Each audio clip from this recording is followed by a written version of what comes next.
Hello दोस्तों, कैसे हैं आप सब। आई होप आप सब बहुत ही अच्छे होंगे। और ये आज की मेरी पूजा हो चुकी है, देखें। और जैसे कि आज 3 तारीख है और 3 तारीख के बाद 4, 5 को हमारा जितिया का नहाय खाए है, 6 को हमारा फास्टिंग उपवास है और 7 को हमारा पारण है। तो बहुतों का कमेंट था पारण के बारे में दोस्तों कि दी अबर वाले में मैंने सुना है कि 8 बजे के बाद है, 10 बजे के बाद है, 1 बजे, किसी किसी को पता था कि 1 बजे के बाद है।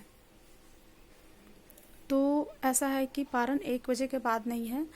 आपका जो उद्या तिथि होता है ना दोस्तों, उद्या तिथि को ही लेकर के हम लोग चलते हैं। तो 8:59 पे हमें पारण का समय मिल रहा है। 7 तारीख को 8:59 पे हमें पारण का समय मिल रहा है दोस्तों। तो आप 8:59 से आप पारण का स्टार्ट करें, क्योंकि उतना हमें बनाते बनाते और ये करते वो करते तो 8-9 बज ही जाना है। उसमें कोई बड़ी बात नहीं होती है, देर तो हो ही जाता है। तो आपका 8 बजने के बाद 9 बजे आप पारण शुरू कर सकते हैं 8:59 से। तो ये है पारण का। और ये हमारे लाला, आज मैंने टोपी पगड़ी कुछ नहीं पहना है दोस्तों, क्योंकि आज फिर मुझे मेडिकल जाना है, डॉक्टर के पास जाना है दूसरे आँखों के ट्रीटमेंट के लिए।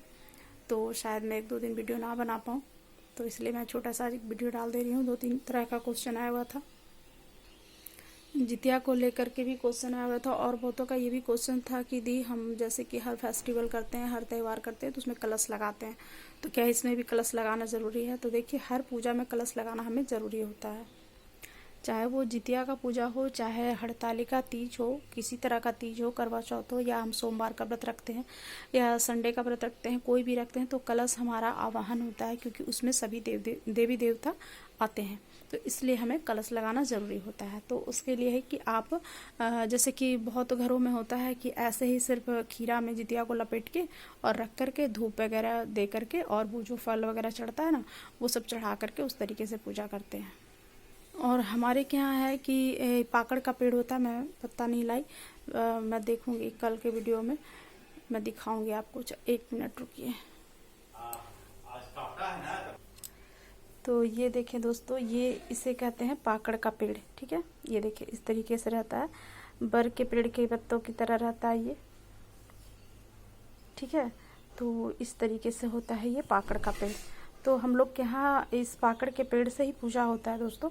ये पौधा हम लोग रखते हैं, उसके नीचे बनाते हैं हम जितवाहन महाराज का, ये क्या बोलते हैं उसको, मूर्ति, और चिल्हो और सियारो, वो यहाँ बना करके और फिर आगे में गणेश जी को रखते हैं, क्योंकि कलश के बिना और गणेश जी के बिना पूजा हम नहीं करते हैं और नहीं होता है, पूरा भी नहीं होता है।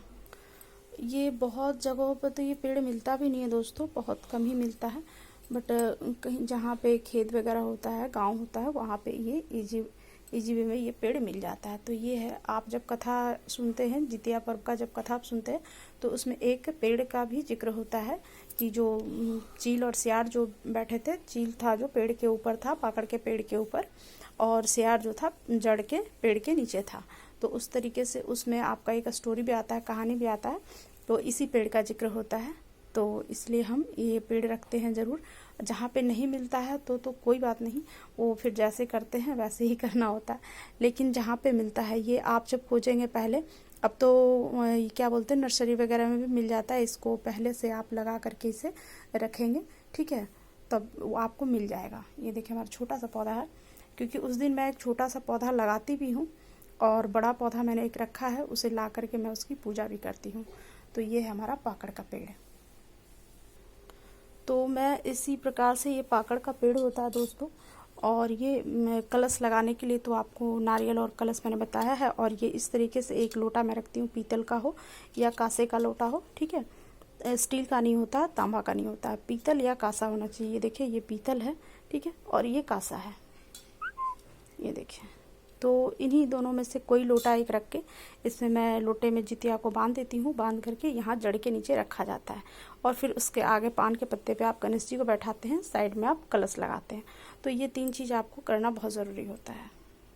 तो मैं इसलिए 2-3 दिन पहले वीडियो डाल रही हूँ कि आप इस पेड़ को जो लोग जानते होंगे वो इसे ला सकते हैं, ठीक है। और दूसरा था कि ये कलश में कौन सा पत्ता अच्छा रहता है डालने के लिए। बहुत सारे लोग बताते हैं अशोक का डालने के लिए, पान का डालने के लिए, तो कौन सा पत्ता सर्वश्रेष्ठ होता है, कौन सा पत्ता अच्छा होता है डालना। तो देखिए मैं बता दूं, सबसे उत्तम तो हमारा ये पान का पत्ता होता है। सबसे पहले नंबर पर हमारा ये पान का पत्ता है। पान का पत्ता मिलता है मार्केट में, तो ईजीवे में मिल ही जाता है। ये पान का पत्ता से हमें कलश लगाना होता है। 5 पान के पत्ते लगा दे, यहाँ पे आप रोली और चंदन लगा लें। और ये डंडी जो है ना, ये देखिए डंडी उसमें होनी ज़रूरी होती है, डंडी तोड़ के ना लगाएं। ये दूसरा है हमारा अशोक का पत्ता, दूसरे नंबर पे। पान का पत्ता ना मिले तो ये अशोक का पत्ता घर में बहुत लोग लगा रखते हैं, मेरे घर में भी लगा हुआ है, तो ये अशोक का पत्ता। तीसरा आम का पत्ता, तीसरे नंबर पे है आम का पत्ता।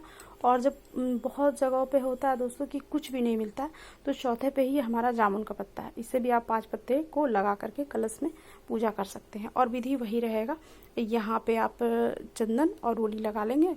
और ये डंडी जो है ना, ये डंडी होनी ज़रूरी है, ये डंडी के साथ आपको डालना है।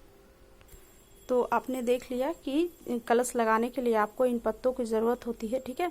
पहला अगर अशोक का पत्ता मिल जाता है और पान का पत्ता मिल जाता है तो वो दोनों को ही लगाएं, और नहीं मिलता है तो फिर आम का पत्ता, और कुछ भी नहीं मिलता है तो फिर ये जामुन का पत्ता का लगता है। और ये पाकड़ का पेड़ हमारा देखिए, इसे मैं छोटे से गमले में लगाऊंगी, ठीक है। तो मिल जाए तो नर्सरी में खोज ले और लाएँ, इस पर बहुत अच्छा रहता है। और आपके जो किताब है, स्टोरी का जो बुक होता है, जितिया में जो किताब हम लोग पढ़ते हैं, उसमें भी इस पेड़ का जिक्र है। इसी के पास वो स्टोरी बनी हुई है, तो ये बहुत ही शुभ माना जाता है। और ऐसे भी इसे घर में आप लगा करके डेली ही पूजा करते हैं, 1 लोटा जल डालते हैं।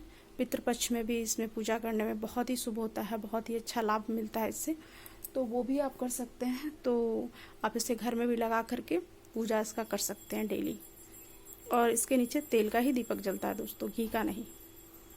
तो मैंने छोटे छोटे बातों का जो सवाल का था वो जवाब मैंने दे दिया दोस्तों।